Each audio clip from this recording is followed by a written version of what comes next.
नमस्कार दोस्तों, आज हम बात करेंगे आपके म्यूचुअल फंड पोर्टफोलियोज के बारे में और उसमें कुछ पैरामीटर्स पे, यानी कि सैटेलाइट कोर रेशो क्या होना चाहिए और उसके बाद कितना एग्रेसिव होना चाहिए और सब चीज़ों के बारे में। तो आपका पोर्टफोलियो उस कंडीशन में किस तरह से परफॉर्म करेगा, क्या उसकी क्वालिटी है, उसके ऊपर बात करेंगे और पोर्टफोलियो बाय पोर्टफोलियो आगे चलते रहेंगे। अगर आप भी अपना पोर्टफोलियो रिव्यू कराना चाहते हैं और प्लीज़ कमेंट कीजिए, क्योंकि इस वीडियो में जितने भी कमेंट होंगे उन सब के पोर्टफोलियो रिव्यू होंगे अगले आने वाले 1 महीने के अंदर। और एक और चीज़, ये वीडियो कंप्लीटली पूरी तरह से एजुकेशनल है। जो भी हम चीज़ें आपको बता रहे हैं वो पैरामीटर्स के अकॉर्डिंग जो किताबों में लिखी हुई हैं एक्सपर्ट्स ने या फिर CFA के करिकुलम में, उसी के अकॉर्डिंग हम आपको ये चीज़ें बता रहे हैं, ठीक है। उसके अकॉर्डिंग पोर्टफोलियो कैसा कर रहा है, ये कोई किसी भी तरह की एडवाइजरी नहीं है। ओके, वीडियो के अंदर चलते हैं। तो यहाँ पे सबसे पहले अगर हम बात करें, इनका पोर्टफोलियो हम रिव्यू करें, तो यहाँ पे इन्होंने HDFC फोकस फंड ले लिया, फिर इसमें लार्ज कैप ले लिया, फिर फ्लेक्सी कैप ले लिया। अब इन तीनों के अंदर ना प्रॉब्लम क्या है कि ये मेनली लार्ज कैप है पैसा इसमें, इसके अंदर भी लार्ज कैप है और ये तो है ही लार्ज कैप। तो 3 फंड हो गए और ये दो तो बहुत ज़्यादा ओवरलैप करेंगे ही करेंगे।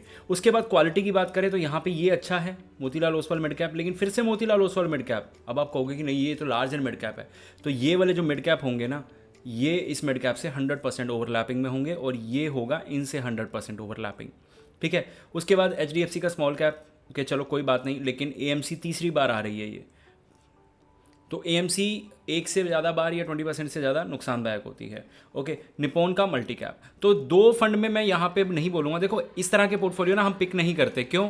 क्योंकि अब देखो यहाँ पे ये ठीक है, Motilal Oswal mid cap, Nippon multi cap. इसके अलावा इस पोर्टफोलियो में कुछ भी क्वालिटी के हिसाब से या रेशियोज़ के हिसाब से ठीक नहीं है चीज़ें। तो अब मैं अगर इसे ठीक करने जाऊँगा तो ये एडवाइजरी वाली चीज़ में चला जाएगा। सिंपल सी बात है। लेकिन आपको इतना तो पता लग गया ना, जिन लोगों को हमारी प्रोफेशनल सर्विसेज नहीं लेनी, वो उनके लिए बहुत यूज़फुल है ये वीडियो, कि एटलीस्ट आप लोगों को ये तो पता लग गया ना कि गलतियाँ कहाँ हैं। सुधारना आपके हाथ में है। लेकिन अगर आप चाहते हैं कि हैंड होल्डिंग हो, कि आपकी गलतियाँ हम बताएं, आपकी गलतियाँ हम सुधारें और आपका पोर्टफोलियो इन फ्यूचर मैनेज होता रहे, तो स्क्रीन पे आपको नंबर दिख रहा है, इस नंबर पे आप अपना SIP अमाउंट ड्रॉप कर सकते हैं। और ये पोर्टफोलियो पता लग गया कि बहुत ख़राब है। दूसरा पोर्टफोलियो निप्पॉन का लार्ज कैप, कोटक का मल्टी कैप, पराग पारिक फ्लेक्सी, 2 मिड कैप और 1 स्मॉल कैप। अब देखो ये 2 मिड कैप बहुत ठीक ठाक कॉम्बिनेशन है। बंधन का स्मॉल कैप अच्छा है और इन्होंने ये अभी लिया नहीं है, तो मैं कहूँगा मत ही लो। पैसा बढ़ाना है कहीं भी बढ़ा दो ऊपर। एक लार्ज कैप हो गया, एक सेफ्टी के लिए ये हो गया, एक मल्टी कैप हो गया, 2 मिड कैप, 1 स्मॉल कैप। थोड़ा सा अप्रोच ऊपर नीचे है, लेकिन स्टिल पोर्टफोलियो को मैं 10 में से 7 नंबर जरूर दूंगा। इसको बस आपको ध्यान रखना है कि इनमें से जो फंड नहीं चलेंगे उनको कब निकालना है, कब रखना है, ये चीज़ें आपको करनी पड़ेंगी। लेकिन फिलहाल के लिए मुझे नहीं लगता इस पोर्टफोलियो में बहुत कुछ प्रॉब्लम वाली बात है। अब यहाँ पे ICICI का फोकस फंड और ICICI का नैस्डैक फंड, अब देखो यहाँ पे भी 2 बार AMC हुई है, लेकिन एक चीज़ का फ़र्क है कि ये नैस्डैक, इसका इंडियन मार्केट से कोई लेना देना ही नहीं है, तो इनका और वैसे भी इंडेक्स फंड हो गया एक तरह से। और फोकस फंड सिर्फ एकमात्र ICICI का फंड है जो इनके पास हम बोल सकते हैं कि इंडियन इक्विटी में इन्वेस्ट कर रहा है।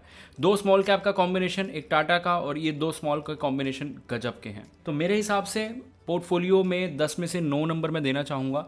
बाकी इस पोर्टफोलियो में कोई खास बहुत ज़्यादा दिक्कत वाली बात नहीं है। इसकी क्वालिटी पे थोड़े से क्वेश्चन मार्क रहते हैं मुझे, बाकी उसके अलावा कोई एक आधा नंबर या 2 नंबर जो काटे हैं वो इस वजह से। उसके अलावा इस पोर्टफोलियो में बाकी सब चीज़ें ठीक ठाक हैं। अब यहाँ पे अगर हम थर्ड पोर्टफोलियो पे नज़र डालें तो इन्होंने किस में सिप कर रखी है, कोंट्रा में, JM फ्लेक्सी। दोनों बहुत अलग अलग स्ट्रैटेजी से चलते हैं, अच्छी बात है। एक मिड कैप ले लिया, एक स्मॉल कैप ले लिया, चलो अच्छी बात है, आपने स्मॉल कैप के लिए 2 ले लिए। इन फंड्स को मैं अभी मतलब इस वीक या नेक्स्ट वीक एक वीडियो बनाऊंगा जहां मैं मोमेंटम फंड के बारे में बात करूंगा, लेकिन फिलहाल के लिए इन पे अभी के लिए क्वेश्चन मार्क है, तो छोड़ देते हैं। 10 में से 8 नंबर इसको भी दे देते हैं। ये पोर्टफोलियो, इसको हम क्या दें? 3 तो इन्होंने स्मॉल कैप भर लिए। अभी एक ध्यान से सुनना, 2020 से पहले जो भी क्वांट, या चलो जब भी की बात है, अब क्वांट 2024 और 25 में नहीं चला, ठीक है, 2024 और 25 में नहीं चला। 2022 और 2023 में हमारा ये एक्सेस नहीं चला, और उससे पहले 2020-21 में हमारा बंधन नहीं चल रहा था, ठीक है। ये नंबर्स हल्का फुल्का ऊपर नीचे हो सकते हैं, लेकिन मेरा कहने का मतलब ये है कि इनके पास हमेशा 2020 से लेकर 2025 पूछे 5-6 साल में अगर इनका ये पोर्टफोलियो था तो हमेशा कोई ना कोई ऐसा फंड रहा है जो परफॉर्म नहीं कर रहा। तो एवरेज क्या निकलेंगे? इंडेक्स जितने। तो ये बेवकूफ़ी आप ना करें, इसलिए मैंने ये पोर्टफोलियो पिक किया कि स्मॉल कैप अगर लेने भी हैं तो 2 लीजिए, बहुत है।